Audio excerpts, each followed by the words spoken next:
Venezuela llega a acuerdo con China. ¿Será esto un regalo del cielo para la administración de Maduro? Y para eso nos vamos con el economista Pedro Palma, que no está en el estudio de Caracas, Venezuela, sino que está en Barcelona, España. Pedro, es un gusto tenerte en el programa. Vamos a ponerlo esto rápidamente en contexto. Salió en la publicación El Nacional y lo recogieron varios bancos financieros, hicieron un análisis de que China y Venezuela llegaron a un acuerdo donde China le permitió que no pague el principal de la deuda en el 2016 y 2017, eso sí, tiene que pagar los intereses, sin embargo no le va a inyectar más dinero. Ahora, que la administración de Maduro no tenga que sacar, o sea, el gobierno venezolano no tenga que sacar plata para pagar ese principal en el 2016 y 2017, al menos le da una liquidez a corto plazo. O sea, es un alivio para las finanzas del gobierno. Mira, en realidad yo no estoy tan de acuerdo con ese punto. En primer término, hay que esperar a ver si realmente ese acuerdo fue el acuerdo que se llegó con China, porque hasta hace muy poco tiempo lo que se estaba conversando en medios especializados en Caracas era que lo que se estaba negociando con China era otra cosa, era que ese desembolso de los 5.000 millones de dólares o 4.000 millones de dólares que estuviera pendiente para este año se iba a hacer en forma de envío de alimentos y de medicinas. Esta nueva noticia toma por sorpresa a mucha gente, pero vamos a suponer que realmente eso fue el acuerdo a que se llegó. Yo no creo que eso realmente significaría un alivio para las finanzas de este año, porque en términos, Venezuela no desembolsaría dinero para pagarle el principal de China, sino lo que haría sería enviar petróleo, porque esa deuda se paga con petróleo. El piso de esa deuda, tanto intereses como principal, se cancela con petróleo.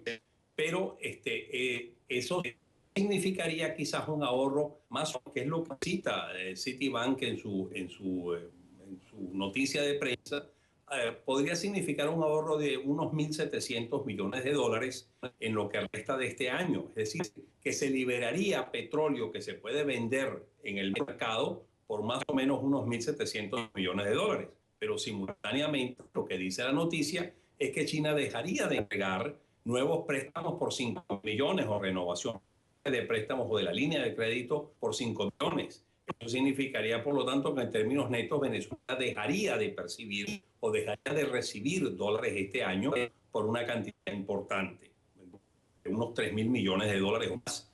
Eso es algo, sería algo, digamos, complejo, difícil, porque si hay un momento en que Venezuela necesita financiamiento externo, es precisamente porque los precios del petróleo se han mantenido muy bajos, el Brexit amenaza con que los precios vuelvan nuevamente a bajar en el futuro inmediato, y todo esto significa que Venezuela no dispone de dólares suficientes, entre otras cosas porque tiene unos niveles de reservas internacionales bajísimas, están en el orden de los 12.000 millones de dólares.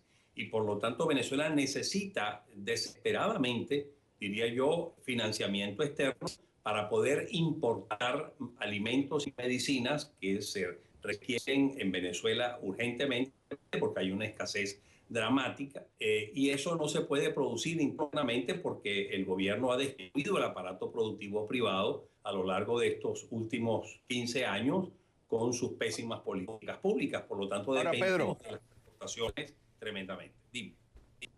Ok, entonces la lectura, vamos al supuesto, sí, porque todo lo estamos basando en este reporte del Nacional. La periodista es una periodista muy seria, la conozco muy bien, así que me imagino que ella está basándose en argumentos que le está dando el gobierno, lo reporta, asumiendo que esto se da. ¿Por qué entonces el gobierno chino determina, ok, te voy a permitir que no me pagues el principal 2016-2017, me vas a seguir pagando los intereses, pero no te doy más plata? ¿Será que A, China le preocupa que estás muy endeudado? B, no se quiere meter en el tema político? ¿Por qué? Porque si yo te doy entonces un nuevo préstamo o tengo que pasar por la Asamblea, lo cual eso crearía otro choque entre la Asamblea Nacional y el Poder Ejecutivo, porque eso debería, al ser una nueva deuda, tendría que entonces ser aprobada por la Asamblea Nacional. O sea, ¿cuál es la lectura que tú le darías a este caso hipotético de la posición de China?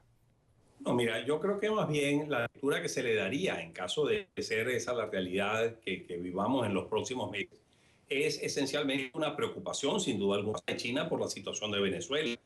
La solvencia financiera de Venezuela es realmente crítica. La situación financiera, no solvencia, la situación financiera de Venezuela es realmente crítica por las razones que ya mencioné. Y otra de las cosas es que China, esos préstamos que le da a Venezuela es para financiar proyectos de inversión específica, porque a China le interesa que la utilización de esos recursos se haga en una forma más productiva posible o que le generen a China los mayores beneficios posibles por transformarse en el principal proveedor de los bienes implícitos o conexos con esos proyectos de inversión. Y por lo tanto, esa liberación, digámoslo así, ese periodo de gracia, esa gracia que se le daría a Venezuela de no pagar principal, pues sí, significaría que Venezuela podría disponer de más petróleo para venderla en el mercado y por lo tanto para utilizarla en sus urgencias de carácter financiero o de carácter de abastecimiento de productos, de medicinas y de alimentos, pero no significaría ni remotamente que en términos netos Venezuela salga ganando con esa operación. Pedro Palma, economista venezolano desde Barcelona, España. Fue un gusto tenerte en el programa.